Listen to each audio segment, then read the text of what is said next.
Episode की शुरुआत में हम देखते हैं कि हान एक बार फिर से ट्राई करता है और इस बार वो चेयर को ही अपनी तरफ खींच लेता है, जिसमें वो सक्सेसफुल हो जाता है और जैकेट लेकर शिंग को कवर कर देता है।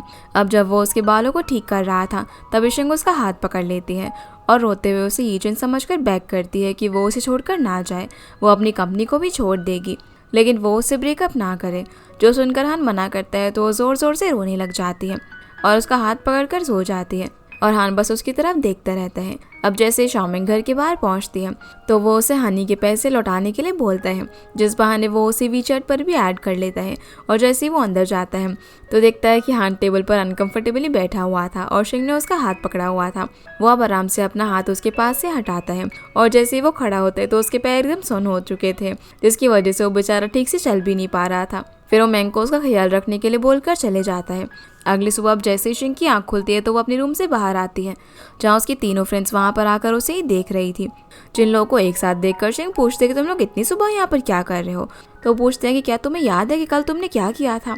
जिस पर वो कहती है कि मुझे तो बस ये याद है कि मैं बार में बैठ के ड्रिंक कर रही थी, लेकिन मुझे ये याद नहीं है कि मैं घर कैसे आई।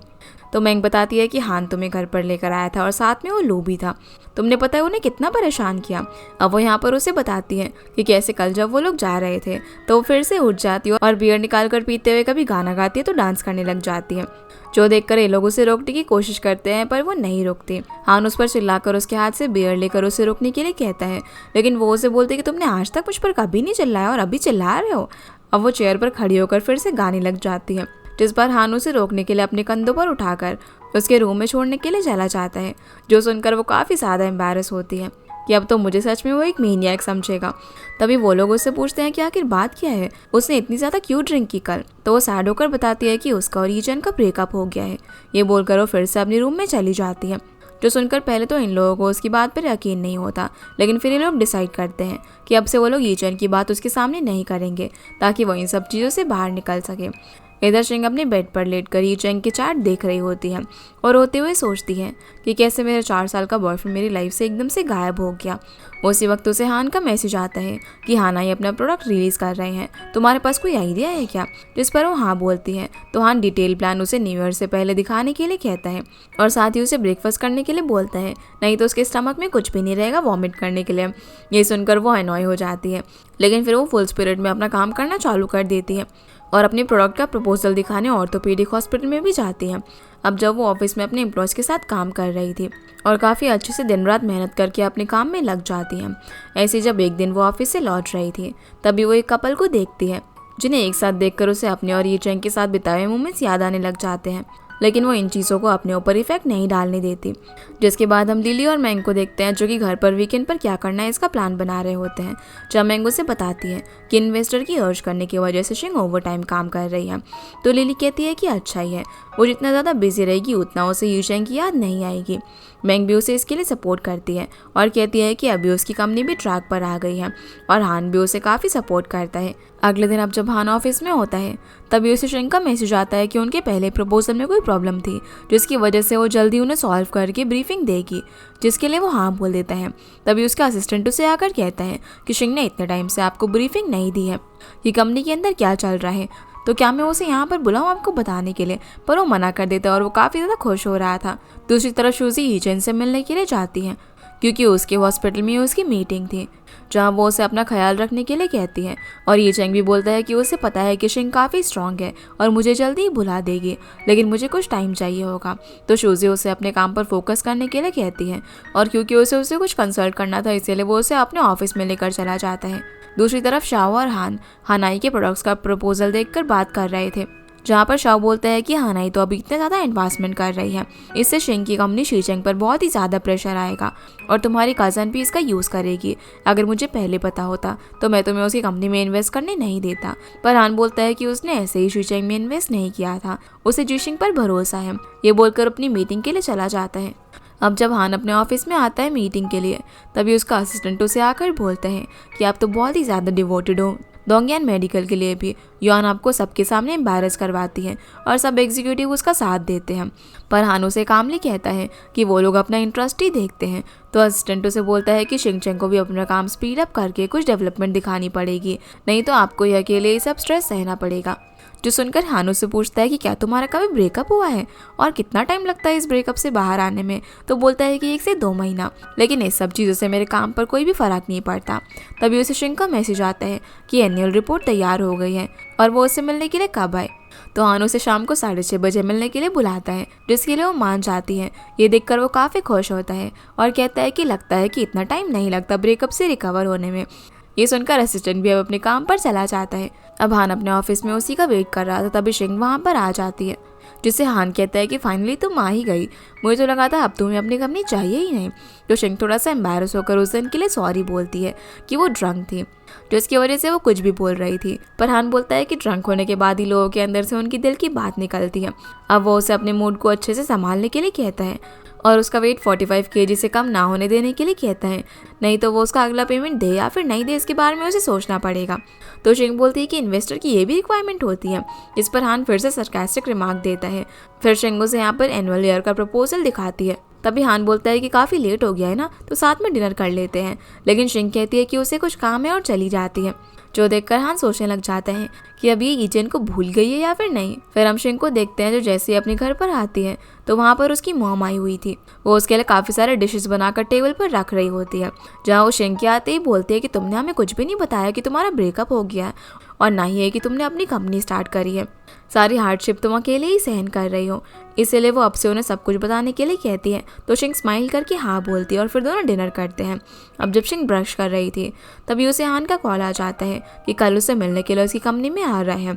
उसने प्रपोजल के ऊपर कमेंट लिखे हुए हैं उसके लिए डिस्कस करने के लिए, जिसके लिए शिंग हाँ बोल देती है। और जैसे ही हान फ़ोन रखता है तभी वहाँ पर जैंग दी आ जाती है उसके लिए उसके कुछ फेवरेट मिडनाइट स्नैक लेकर। वो उससे पूछते हैं कि उसे घर और फर्नीचर कैसा लगा। तो हान बोलता है कि तुम्हारा टेस्ट हमेशा से ही अच्छा है। जैंग यहाँ पर शिंग चैन का प्रपोजल भी देखती है और जब वो स्नैक्स खा रहा था तो वो उसे बताती है कि रोबोट बे का फेस टू अच्छे से होगा, लेकिन इसके लिए वो उसे डॉक्टर जियांग की मेडिकल टीम की हेल्प मांगती है। हान बोलता है कि वो इसके बारे में उनसे बात करेगा। अगली सुबह हम हान को शाओ के साथ देखते हैं, जहाँ पर वो सूप बना रहा था और इसे शिंग के लिए पैक करके ले जा रहा था, जहाँ वो बचा हुआ सूप शाओ को पीने के लिए दे देता है। जो देखकर शाओ बोलता है कि तुम वीकेंड पर उससे काम करवा रहे हो, तुम्हें लगता है कि इसे शिंग को लगेगा कि तुम उसे केयर करते हो, लेकिन वो कुछ भी नहीं बोलता और सूप लेकर सीधा शिंग के ऑफिस में पहुंच जाता है, जहाँ पर शिंग की मॉम होती है। वो यहाँ चाबी ढूंढ रही थी, जिन्हें देखकर हान उनसे पूछता है कि वो कौन है। तो उनसे बता देती है कि वो शिंग की मॉम है, पर मॉम यहाँ पर उसे जीजू समझ लेती है। वो उसे फिर अपने साथ अंदर लेकर जाती है, जहाँ वो उसे बताती है कि शिंग ने बताया कि इन्वेस्टर की वजह से तुम्हें आज भी काम करना पड़ रहा है और तुम्हें अपनी हेल्थ का ख्याल रखना चाहिए।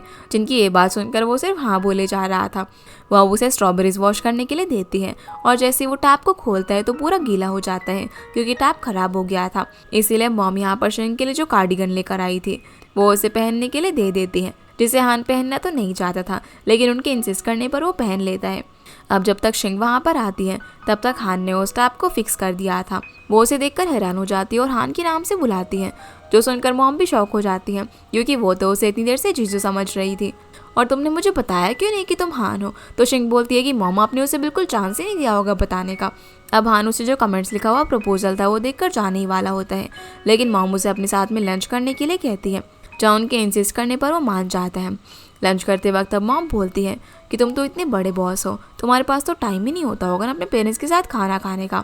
तो वो सैड होकर बताता है कि उसके पेरेंट्स की बहुत टाइम पहले ही डेथ हो गई।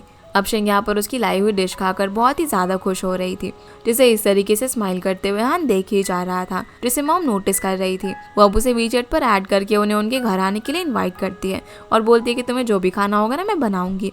फिर वो यहाँ पर उसकी तारीफ करते हुए शिंग की बचपन की फ़ोटो की बात कर रही होती है कि वो कितनी नॉटी और स्टबर्न थी। यहाँ वो उसे शिंग की बचपन की फ़ोटो भी दिखाती है, जिसे देखकर हान बहुत ज़्यादा हंस रहा था और शिंग भी हंसते हुए अपनी मॉम को नहीं दिखाने के लिए कह रही होती है। अब जब ये लोग अपना काम ख़त्म कर लेते हैं तो हान इन लोगों को घर तक छोड़ने के लिए आता है, जहाँ मॉम तो अंदर चली जाती है और शिंग और हान आपस में बात कर रहे थे। शिंग बोलती है कि मुझे पता नहीं था कि तुम्हें टैप भी ठीक करना आता है। तो बोलता है कि मैं इतने साल तक अब्रॉड में अकेला रहा हूँ, इसीलिए मुझे ये सब कुछ आता है। फिर वो उसने जो उसका कार्डिगन पहना हुआ था वो बोलता है कि उसे वॉश करके वापस कर देगा, जो सुनकर शिंग हंसने लग जाती है और फिर हान उसे बाय बोलकर चला जाता है। जिसके बाद हम लोग को देखते हैं जो कि शाओमेंग की एक पोस्ट को देखकर कहता है कि इसने कुछ ज़्यादा ही फिल्टर नहीं लगा लिया। वो उसे इस चीज़ के लिए वीचैट पर मैसेज करता है कि तुम रियल में ऐसी तो नहीं दिखती हो। लेकिन मैंग ने उसका कॉन्टैक्ट डिलीट कर दिया था, जिसकी वजह से उसका मैसेज उसके पास नहीं पहुंच पाता। ये देखकर वो बोलता है कि ये पहली बार है कि किसी ने मुझे डिलीट कर दिया। इस चीज़ का वो उसे बदला लेने के बारे में सोचता है और स्नैक्स खाते हुए खुद ही चेयर से नीचे गिर जाता है। वहीं शिंग अपनी मॉम के साथ बैठकर फ्रूट्स खा रही थी, जहाँ उसकी मॉम उसे कहती है कि लाइफ में प्रॉब्लम्स आती हैं और कई लोग भी हमारी लाइफ के अंदर कुछ टाइम के लिए ही आते हैं। मॉम की ऐसी बातों पर शिंग ज़्यादा ध्यान नहीं दे रही होती, तो मॉम उसे बोलती है कि तुम ऐसे इंसान के साथ जल्दी मिलोगी जो कि तुम्हारे साथ लाइफ टाइम रहेगा, जिस पर वो हंसते हुए बोलती है कि नहीं मिला तो भी चलेगा, और दोनों बातें करने लग जाते हैं। इधर हम हान को देखते हैं जो कि अपने पेरेंट्स की फ़ोटो को देखकर याद कर रहा था कि कैसे जब वो बहुत ही छोटा था तभी उनकी डेथ हो गई थी, जिस वजह से वो काफ़ी सैड भी होता है और फिर उनकी फ़ोटो को एक बुक के अंदर रख देता है। इधर हम शाओमिंग को देखते हैं जिसे एक इलेक्ट्रिक बाइक की एडवर्टीजमेंट करने के लिए ऑफर आता है, जिसे वो एक्सेप्ट कर लेती है। अगले दिन अब शिंग अपनी मॉम को छोड़ने के लिए जा रही होती है क्योंकि वो वापस जा रही थी। वो उसे स्प्रिंग फेस्टिवल में घर पर आने के लिए कहती है और हान को अपनी तरफ से बाय बोलने के लिए कहती है। साथ ही ये भी बोलती है कि वो तो अपनी एज के हिसाब से बहुत ही मैच्योर है, उसने काफ़ी सारी हार्डशिप सहन की होगी ना, तुम उसे भी हमारे घर पर बुलाना। जो सुनकर शिंग हंसने लग जाती है कि मॉम हान के बारे में कुछ ज़्यादा ही बातें कर रही थी। वहीं मैंग जब एडवर्टीजमेंट करने के लिए पहुँचती है तो वहाँ पर उसे लू मिलता है। असल में उसने उसे एडवर्टीजमेंट कराने के लिए रिकमेंड किया था, जिसकी वजह से अब उसे वीचैट पर फिर से ऐड करना पड़ता है, और जैसे वो उसे टेक्स्ट करती है तो वो उसे डिलीट मार देता है। जिसकी ऐसी हरकतें देखकर वो उसे वियर्डो कहती है, पर वो बोलता है कि मैं तुम्हें फील करवाना चाहता था कि ऐसे किसी का कॉन्टैक्ट डिलीट करने के बाद कैसा लगता है, और चला जाता है। तभी वहाँ पर मैनेजर आता है, जिसके आने के बाद वो अपनी लाइव स्ट्रीम करती है, जहाँ मैनेजर उसके काम से बहुत ही ज़्यादा खुश होता है और उसे एक इलेक्ट्रिक बाइक गिफ्ट कर देता है, जिसकी वजह से वो भी काफ़ी ज़्यादा खुश थी। यहाँ से फिर हम हान के असिस्टेंट को देखते हैं जो कि ईयरबड्स लगाकर उससे बात कर रहा था। तभी उसके पास शिंग आती है और पूछती है कि क्या वो डोंगयान के चैनल से 3D प्रिंटर खरीद सकती है, और उसे बोलती है कि मैंने सोचा कि एम्प्लॉयज़ हायर करने से पहले मुझे एक अच्छा प्रिंटर खरीदना पड़ेगा, और क्या तुम इसके लिए मुझे सप्लायर्स के ग्रुप में ऐड कर सकते हो।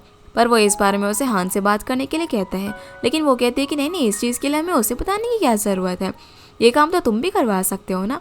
ये सुनते ही हान असिस्टेंट को फ़ोन स्पीकर पर करने के लिए बोलता है, जिसके लिए असिस्टेंट हाँ बोलता है। तो शिंग को लगता है कि वो उसकी बात मान गई और काफ़ी खुश होती है, पर तभी फ़ोन में से हान की आवाज़ आती है जो कि शिंग को अपने ऑफिस में आने के लिए बोलता है। ये सुनकर वो काफ़ी एम्बैरस हो जाती है क्योंकि इतनी देर से हान उसकी सारी बातें सुन रहा था। अब वो स्माइल करते हुए उसके ऑफिस में जाती है, जहाँ हान उसे बोलता है कि तुम डायरेक्टली मेरे पास क्यों नहीं आई, मैं तुम्हारी हेल्प कर देता। वो कहती है कि सच में? तो हान बोलता है कि अगर तुम मुझे 5% स्टॉक्स और दो तो मैं तुम्हारी मदद ज़रूर करूँगा, पर वो मना कर देती है और बोलती है कि मैं प्रिंटर खुद से ही ढूंढ लूँगी। ये बोलकर चली जाती है और हान उसे देखकर स्माइल करने लग जाता है। वो अब बाहर जाकर लिली को कॉल करके उसके लिए प्रिंटर ढूंढने के लिए बोलती है, तो लिली हाँ बोल देती है। जहाँ वो इस वक्त शॉ के साथ लंच कर रही थी, तभी वो इंटरनेट पर अपने बारे में एक पोस्ट देखती है कि उसने एक फैमिली को बर्बाद करने की कोशिश की और वो एक मिस्ट्रेस है, लेकिन वो इस चीज़ पर ज़्यादा ध्यान नहीं देती। और शाओ से बोलती है कि वो फ़िलहाल ऐसे ही रिलेशनशिप में उसके साथ कंफर्टेबल है, वो एक दूसरे के ऊपर डिपेंडेंट नहीं होना चाहती, तो शाओ भी उसके लिए मान जाता है। इधर जब शिंग घर आती है तो मैंग खुश होकर उसे बताती है कि उसे उस लू की वजह से ही इलेक्ट्रिक बाइक मिली है और हम लोग उस पर बाहर घूमने के लिए चलेंगे। साथ ही वो ये भी बताती है कि कल से वो उसकी फ्रेंड की म्यूज़िक सेंटर में पार्ट टाइम वोकल क्लासेस के लेसन्स भी देने वाली है। अगले दिन मैंग एक पियानो शॉप के अंदर पियानो बजाते हुए बहुत ही अच्छे से गाना गा रही थी, जिसकी आवाज़ सुनकर एक लेडी वहाँ पर आ जाती है जो कि उससे काफ़ी इम्प्रेस होती है। तो मैंग उससे पूछती है कि क्या आपको पियानो खरीदना है, पर वो लेडी बोलती है कि मैं एक टीचर चाहती हूँ और तुम बहुत ही अच्छा गाती हो। जो सुनकर मैंग खुश होकर पूछती है कि कितने बड़े बच्चों को म्यूज़िक सिखाना है, तो मैंग को बताती है कि उन्हें सीखना है। जो सुनकर मैंग काफ़ी ज़्यादा खुश होती है। यहाँ से अब हम शिंग को देखते हैं जो जब ऑफिस के अंदर काम कर रही थी, तभी जीसो लिली के बारे में जो भी इंटरनेट पर पोस्ट चल रहे थे उन्हें देख लेता है और शिंग को उसके बारे में बताता है। ये देखकर शिंग लिली को कॉल करती है उससे पूछने के लिए कि वो ठीक है, लेकिन वो कहती है कि उसे इन सब से कोई भी फ़र्क नहीं पड़ता। साथ ही वो ये भी बताती है कि उसकी एक प्रिंटर सप्लायर से बात हुई है और कल हम उससे मिलने के लिए चलेंगे। जो सुनकर शिंग काफ़ी ज़्यादा खुश होती है और रिलीफ फील करती है। फिर वो जीसू को भी बता देती है कि लिली एकदम चिल है, वो उसके बारे में चिंता ना करे। तो जीसू उसे कहता है कि लिली की जॉब हमारी वजह से गई थी, तो क्या हम उसे अपने साथ काम पर रख लें। इस पर वो कहती है कि हमारी कंपनी उसके लिए काफ़ी ज़्यादा छोटी है। तो जीजू उसे बोलता है कि हमारी कंपनी छोटी नहीं है, बल्कि हमें डोंगयांग मेडिकल का सपोर्ट है। इसीलिए शिंगा भी इस बारे में सोचने लग जाती है।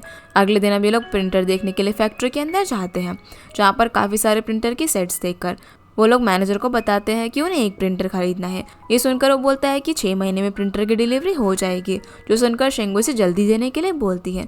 लेकिन वो बताता है कि उनके पास जो भी प्रिंटर्स रखे हैं वो सारे ऑलरेडी बुक्ड हैं, इसलिए वो लोग उसे नहीं दे सकते। यहाँ से अब हम ज़ैंग दी को किसी मिस्टर चैंग से मिलते हुए देखते हैं, जो कि उसकी काफ़ी ज़्यादा केयर कर रहा होता है। जैंग बोलती है कि उसे बे प्रोजेक्ट के लिए प्राइमरी हॉस्पिटल्स की मदद चाहिए, लेकिन उसके पास रिसोर्सेज नहीं है, तो क्या तुम इसमें मेरी हेल्प करोगे? जिस पर वो हाँ बोल देता है। साथ ही वो ये भी पूछता है कि क्या तुम्हारा डोंगयांग मेडिकल के साथ एग्रीमेंट चल रहा है, तो वो हाँ बोलती है। जिस पर मिस्टर चेन बोलता है कि हान के आने से पहले हमारे रिलेशन काफ़ी अच्छे थे और मैंने अपने सारे रिसोर्सेज भी तुम्हारे साथ शेयर किए, लेकिन हान के आने के बाद तुम्हें अब मेरी उतनी ज़्यादा ज़रूरत नहीं पड़ती। जो सुनकर वो कहती है कि नहीं नहीं, ऐसा कुछ नहीं है, इसी वजह से तो मैंने आज तुम्हें बुलाया है।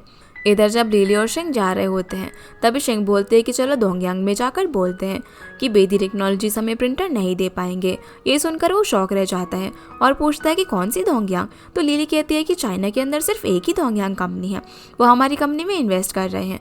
जो सुनकर वो मैनेजर उन्हें वहीं पर बैठकर अपने बॉस से बात करने के लिए जाता है और शेंग यहाँ पर बोलने लग जाती है कि हान का नाम तो बहुत ही यूज़फुल है। तभी लिली को यहाँ पर मिस्टर वू का मैसेज आता है, जो उसे सॉरी बोलता है और बताता है कि उसने सारी पोस्ट भी इंटरनेट से हटवा दी है, जो सब कुछ असल में शाओ ने करवाया था। सीन अब वापस से मिस्टर चेंग पर आता है, जो जैंग से बोलता है कि मुझे तुम्हारा स्ट्रॉन्ग सेंस ऑफ पर्पस बहुत ही पसंद है, पर तुम अभी एंशियस हो और गुस्से में हो। ऐसे में अक्सर लोग अपने ही ब्रिजेस बर्न कर लेते हैं।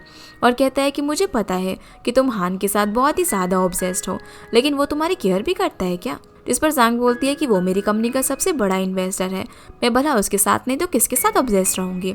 तभी उसे बेदी कंपनी के ओनर मिस्टर लिन का कॉल आ जाता है और वो उसे शेंग के बारे में पूछता है कि क्या तुम उसे जानती हो। इधर वो मैनेजर शेंग के पास आता है उसे बताने के लिए कि जल्दी उनके प्रिंटर की डिलीवरी हो जाएगी। ये सब किसी के कहने की वजह से हो रहा है। तभी शेंग को कॉल आता है और वो बात करने के लिए जाती है, जिस बीच लिली उस मैनेजर से पूछती है कि क्या उन लोगों को डिस्काउंट मिल सकता है, लेकिन वो मना कर देता है।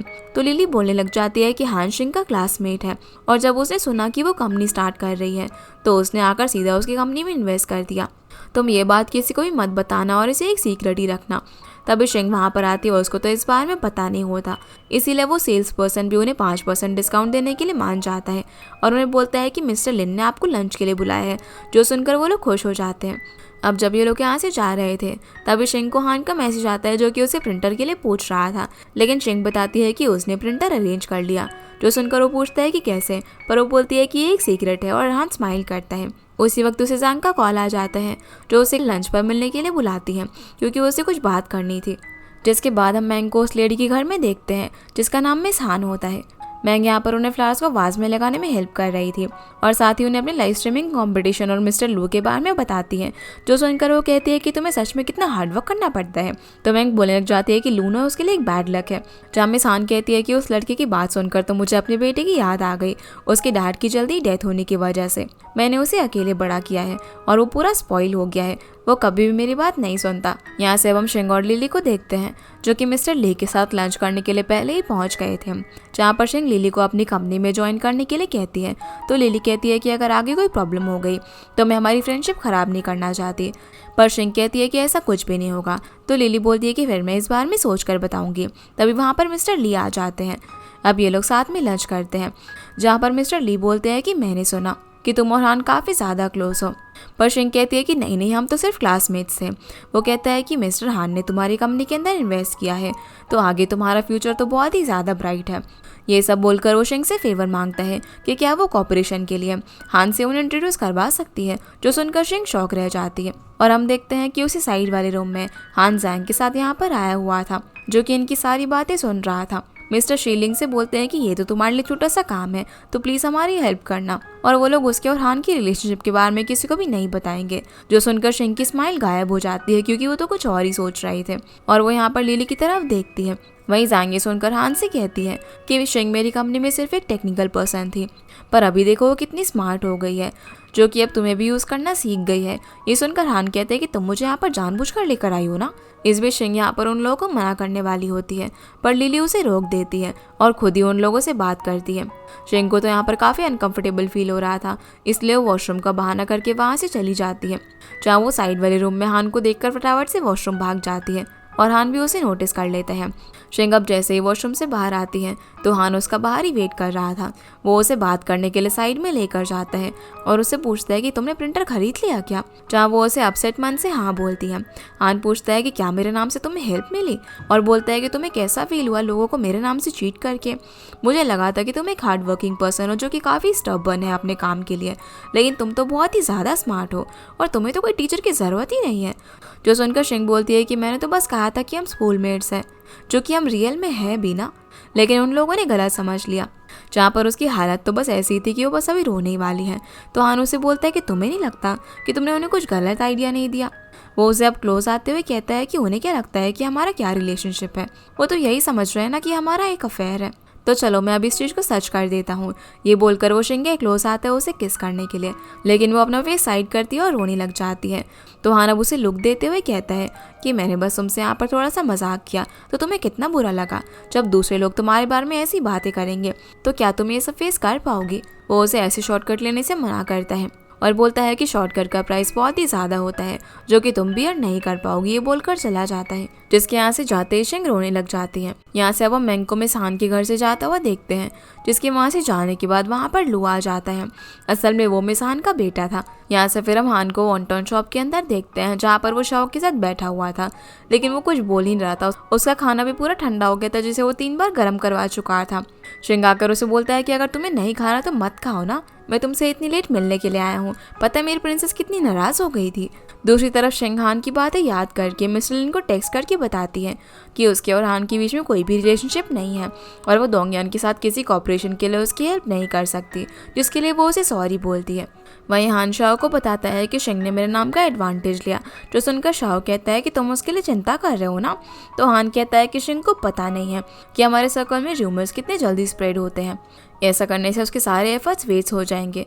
तो शाओ कहता है कि देखो तुम उसकी चिंता कर रहे थे, पर क्योंकि शाओ को जाना था इसीलिए वो चला जाता है और हान यहाँ पर अकेला रह जाता है। वहीं शिंग को मिस्टर लिन का कॉल आता है, जो उससे बोलता है कि हान के असिस्टेंट ने हमें लंच के बाद बता दिया था कि आपकी बहुत मेहनत करने के बाद हान ने आपकी कंपनी में इन्वेस्ट किया, वो भी आपकी कैपेबिलिटी देखकर, और हमने आपको मिसअंडरस्टूड कर लिया। लेकिन आपकी ऑनेस्टी देखकर हमारे कॉपरेशन में कोई प्रॉब्लम नहीं होगी, वो ऐसे ही रहेगी। जो सुनकर शिंग खुश होकर उसे थैंक यू बोलती है। अब अगले दिन शिंग उसके ऑफिस में बैठी हुई थी और कुछ सोच रही थी कि वो हान को क्या मैसेज लिखे, पर उसे कुछ भी समझ नहीं आ रहा था। तभी वहाँ पर लिली आ जाती है। वो बोलती है कि अब से वो भी उन लोगों के साथ काम करेगी। जो सुनकर शिंग खुश होकर उसका वेलकम करती है, और क्योंकि लिली ने पहले उसे पैसे दे दिए थे इसलिए वो भी उसे अपनी कंपनी का पार्टनर अनाउंस करती है, जिसे तो उसे देखकर यहाँ पर बहुत ही ज़्यादा खुश होता है और उसे अपने साथ वाले डेस्क में बिठाता है। शिंग अब यहाँ से रूफटॉप पर जाकर हान को मैसेज करती है कि मुझे अपना लेसन मिल गया है, मैं आज के बाद कभी भी तुम्हारा नाम यूज़ नहीं करूँगी। जिसके रिप्लाई में हान उसे सिर्फ हम भेजता है। यहाँ से अब हम देखते हैं कि हान अपने ग्रैंडपा के लिए टी लेकर आता है, जहाँ वो उसे बोलता है कि जब मैं सिटी में नहीं था तो मैंने तुम्हारे और कज़न की फाइट के बारे में सुना, तुम इस चक्कर में दोंगयान के फाउंडेशन को खराब मत करना। साथ ही वो ये भी बोलते हैं कि मैंने सुना कि तुमने जीशिंग नाम की लड़की की कंपनी में इन्वेस्ट करा है, जो कि तुम्हारी स्कूलमेट थी, तो क्या तुम उसे पसंद करते हो। जिस पर वो हाँ बोलता है। तो ग्रैंडपा पूछता है कि भला तुम लोगों का रिलेशनशिप क्या है, पर वो बताता है कि शिंग को अभी नहीं पता है कि मैं उसे पसंद करता हूँ। ग्रैंडपा बोलते हैं कि अभी तो वो तुम्हारी गर्लफ्रेंड भी नहीं है, इससे पहले ही तुमने उसके अंदर 20 मिलियन इन्वेस्ट कर दिए। वो एक बहुत ही ऑर्डिनरी लड़की है जो कि तुम्हारी हेल्प की वजह से टिकी हुई है, और बोलते हैं कि मेरी ग्रैंड डॉटर ऐसी लड़की नहीं हो सकती, उसे काफ़ी हार्डशिप हैंडल करनी आनी चाहिए, जो कि वो नहीं कर पाएगी। पर हान कहता है कि मुझे उस पर यकीन है, लेकिन मुझे ये नहीं पता कि वो मेरे लिए ये सब बेयर करेगी या फिर नहीं। जो सुनकर ग्रैंडपा बोलते हैं कि मैं उसे 2 साल देता हूँ, अगर वो इन 2 सालों में सक्सेसफुल हुई तो ठीक है, नहीं तो फिर जिस लड़की से मैं बोलूँगा तो मैं उसे शादी करनी पड़ेगी। इस पर हान कहता है कि वो सक्सेसफुल ज़रूर होगी। जो सुनकर ग्रैंडपा जाते हुए कहते हैं कि सक्सेस इतनी आसानी से नहीं मिलती, जो तुम्हें लगता है कि उसे दोंगयान की वजह से मिल जाएगी, ये बोलकर चले जाते हैं। इसके बाद हम शिंग की कंपनी का सीन देखते हैं, जहाँ पर शिंग कॉल करके जिन लोगों ने कंपनी में अप्लाई किया था उनसे बात करता है, लेकिन उनकी कंपनी को देखकर कोई भी वहाँ पर आने से मना कर देता है। जो सब देखकर शिंग बोलती है कि हमारे पास अभी इससे भी बड़ी प्रॉब्लम है कि हमें प्रिंटिंग के लिए कोई लैब चाहिए होगी और उसे हैंडल करने के लिए लोग भी चाहिए, जिसकी वजह से हम न्यू ऑफिस पे तो नहीं जा सकते क्योंकि हमारे पास इतना बजट नहीं है। तो जीजो बोलता है कि हमें लैब के लिए फेस्टिवल से पहले कोई जॉब करना पड़ेगा, जिसके लिए शिंग हाँ बोलती है कि हम अपनी तरफ से देखते हैं कि क्या कर सकते हैं। यहाँ से फिर हम वापस से ग्रैंडपा को देखते हैं जो कि कुछ बैनर्स बना रहे थे। तभी उन्हें उनकी सिस्टर मिस हान का कॉल आता है। वो उन्हें बताती है कि लू ने उसे बताया कि उसने कभी हान को किसी लड़की को ऐसे देखते हुए नहीं देखा और आपने उनकी हेल्प करने की जगह उसे 2 साल दे दिए। ग्रैंडपा बोलते हैं कि ऐसे कोई भी ऑर्डिनरी लड़की मेरे ग्रैंडसन की वाइफ नहीं बन सकती।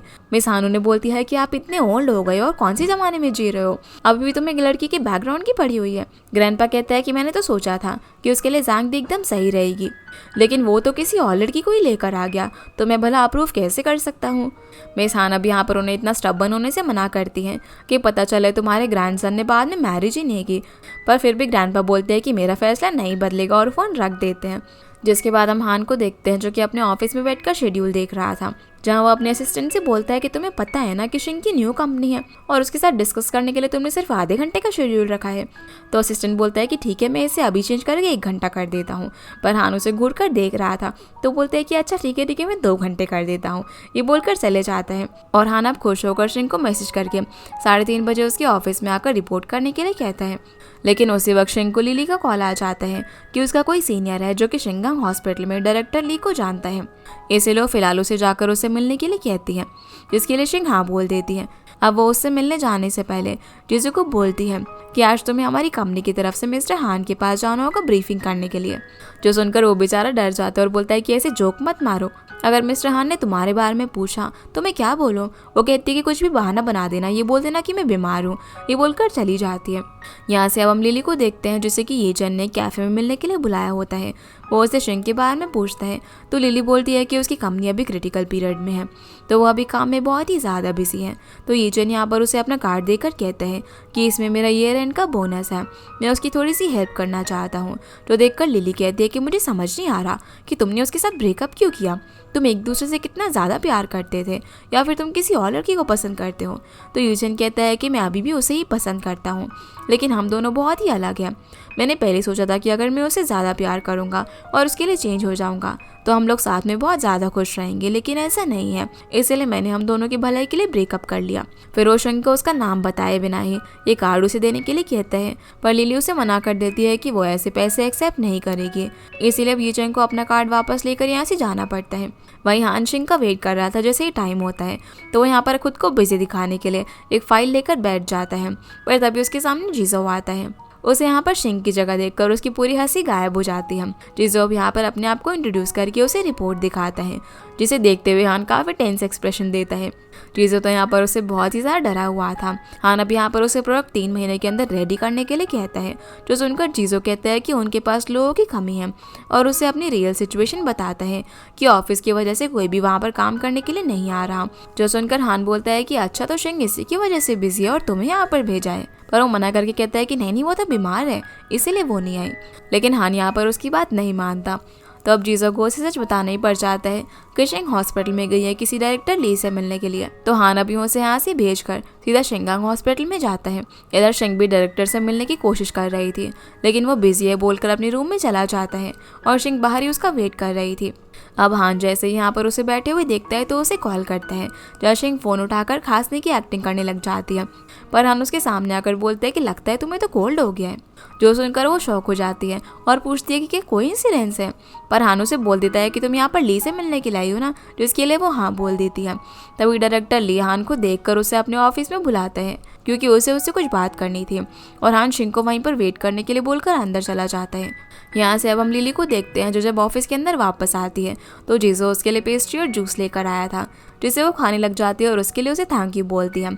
अब यहाँ पर वो उसे अपने साथ डिनर करने के लिए पूछता है, पर वो उसे काम का बहाना करके मना कर देती है। अब जब शांग देखता है कि कैसे वो लिली को पटाने की कोशिश कर रहा है तो शांग उसे यहाँ पर बहुत ही ज़्यादा टीज करता है। वहीं शिंग हॉस्पिटल के अंदर काफ़ी देर तक वेट कर रही थी, पर तभी उसे अर्जेंटली टॉयलेट जाना पड़ जाता है।